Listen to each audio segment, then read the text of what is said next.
자, 지난 16일 있었던 일인데 60대 남성이 어떤 사무실을 찾아가서 분신을 했습니다. 네, 제주도에 있는 결혼정보 업체에서 일어난 일인데요. 점심시간쯤에 60대 남성이 여기에 와서 대표랑 이야기를 합니다. 과거에 여기서 국제결혼도 한번 했었다고 하는데요.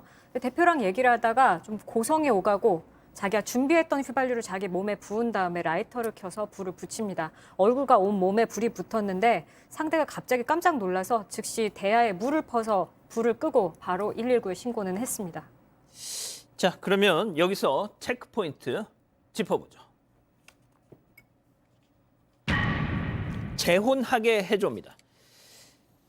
이게 분신의 이유로 재혼을, 이게 무슨 얘기죠? 사실 굉장히 결혼을 하고 싶었는가 봐요. 그러니까 굉장히 자기는 자기가 원하는 상대방을 구하고 싶었는데 아마 이 중개업소에서 사람을 매칭이라 그러죠. 매칭을 해주지 않으니까 그 부분에 대해서 굉장히 이제 분노가 쌓여 있는 듯하게 보이는데 검찰이 조사를 해보니까 경찰이 조사해 보니까 국제 결혼을 통한 재혼이 불가능한 상태였다고 해요. 그러니까 할 수 있는 일을 하지 않았는 게 아니라 할 수 없었던 일을 하지 않았기 때문에 이 중개업체에게 그걸 묻기는 굉장히 좀 어려운 상황이 아닌가 그렇게 생각합니다.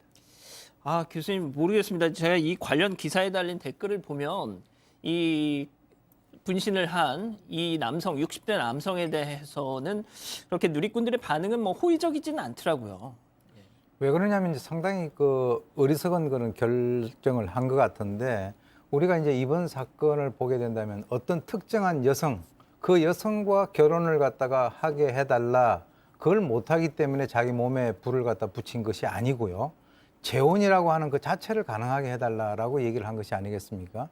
우리가 이제 나이 든 분들이 이 젊은 사람들이 아주 열정적으로 하면은 아이고 청춘일세 이렇게 얘기를 하는데 지금 이 사람들 같은 경우는 결론적으로 자기 몸에 불을 붙이면 그렇게 하고 싶어하는 재혼을 갖다가 못하게 되는 그런 상황이 아니겠습니까? 그렇기 때문에 이 잘못된 판단을 갖다가 내렸다라고 우리가 볼 수밖에 없는 그런 상황이죠. 예. 지금 많은 우리 또 가족 여러분들이 아니 재혼을 하면 하는 거지 재혼이 불가능하다는 건 도대체 뭐야? 라고 묻고 계십니다.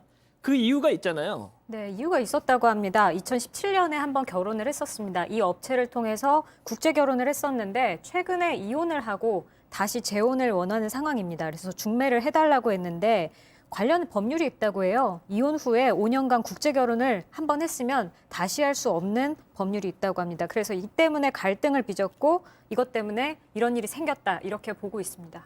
박 변호사님, 이게 워낙 이런 그렇죠. 이 외국 여성들과의 결혼으로 인한 이런저런 그렇죠. 일들이 많다 보니까 법 개정이 이루어지면서 된 거죠. 이제 문제는 뭐냐면 허위 결혼도 있고요. 예. 그리고 국적 예전에 그 취득을 영화 위한 파이란 보면 그렇죠. 예. 국적 취득을 위한 그런 어떤 초청이라든지 허위 결혼이 있다 보니까 이 지금 출입국 관리법 시행 규칙에 그런 내용이 있습니다.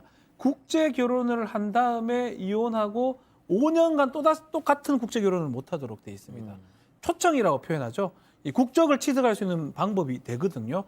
혼인을 하게 되면 그런 것들을 좀 막기 위해서 이 출입관리법에 이런 규정들이 있는데 이게 딱 걸리다 보니까 아마 이분이 좀 극단적으로 이렇게 생각을 하신 것 같습니다. 근데 진짜 좀 모르겠습니다. 이 또 다른 그러니까 기억하시겠지만 2019년에 전남의 한 지역에서 이 베트남 국제 결혼 한 여성을 막 폭행하는 영상이 공개돼서 그 뒤로 정말 많은 또 사회적인 문제가 되기도 했었잖아요. 네. 그런 일들이 워낙 쌓이고 쌓이다 보니까 이 관련 법들이 또 우리가 생각지 못했던 이런저런 필요하죠. 규정들이 좀 있더라고요. 이게 연도가 맞는지 연도 5년을 해야 될지 3년을 해야 될지 그거는 아직 할 수는 없지만 우리 지금 법상으로는 출입관리법에 5년 이내에 또다시 국제 결혼을 할 수 없게 돼 있고 여러 가지 또 요건도 있습니다. 소득 요건도 좀 갖춰야 돼요. 아하. 만약에 돈 때문에 이런 것들을 할 수도 있는 거거든요. 또 그리고 초청받았던 이 외국인 같은 경우는 기본적인 한국어 구사 수준이 좀 돼야 됩니다. 이런 것들을 확인해서 결혼 이민 비자를 발급해 주는데 왜 결혼 이민 비자는 높냐 하면 이거 갖고 있으면 국적 취득하는 게 상당히 쉬워요. 이것을 나쁘게 이용할 가능성이 있기 때문에 사실은 이게 법적으로 제한들을 두는 것입니다. 그리고 또 가정폭력, 성폭력 전과자는 이 결혼 목적으로 외국인을 초청하는 게 또 금지하도록 또 불가능하게 돼 예, 있습니다. 그런 것도 있다고 하더라고요.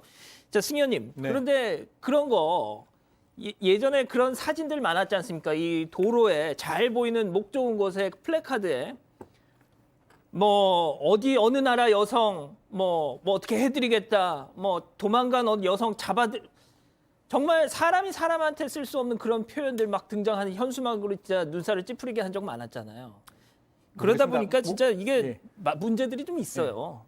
물론 전 뭐 중개업체가 다 그렇지는 않다라고 예, 하는데 예. 저희들이 사실 이민 여성들의 결혼 생활에 대해서 저희 연구원에서도 좀 조사를 했던 바가 있는데요. 사실 이 결혼까지 이루어지 가는 과정이 평균 5.7일에 그쳤어요. 맞선부터 결혼까지. 예, 예. 세상에. 그리고 사실 맞선 당일날 결혼한 경우도 한 1.2% 정도 아이고, 되는 세상에. 그렇게 이제 바라보다 보니까 자칫 이게 인신매매로 비추어질 수 있는 굉장히 위험한 경우가 굉장히 많았거든요. 그래서 지금 변호사님이 말씀 주신 대로 굉장히 여러 가지의 그 보안 장치를 해놓았는데 사실 저는 그렇게 생각합니다. 사람이 사람을 만나는데 그 사람을 아는 시기가 물론 한 번을 만나도 느낌이 중요하고 그 느낌이 굉장히 사람에게 중요한 판단이 된다 할지라도 결혼하기 위해서는 조금 더 오랜 시간 들여다봐야 되는데 지금의 국제 결혼 시간은 짧아도 너무 짧다라는 말씀 드리겠습니다. 지금 최미경님은 지금도 지방 일부 지역에 가면 그런 현수막들이 걸려 있다고 지금 그러시는데, 자, 백 기자, 그럼 일단 지금 몸에 이렇게 좀 화상을 입은 그 남성 지금 어떤 상태입니까? 불을 바로 끄긴 했는데 몸에 휘발유가 붙어 있었잖아요. 그렇다 보니까 온몸과 얼굴에 화상을 좀 입었습니다. 심한 데는 3도 화상까지 입었고 무엇보다도 지금 의식을 찾지 못하고 있다고 합니다. 그렇군요. 알겠습니다. 세 번째 사건 이렇게 정리하고요.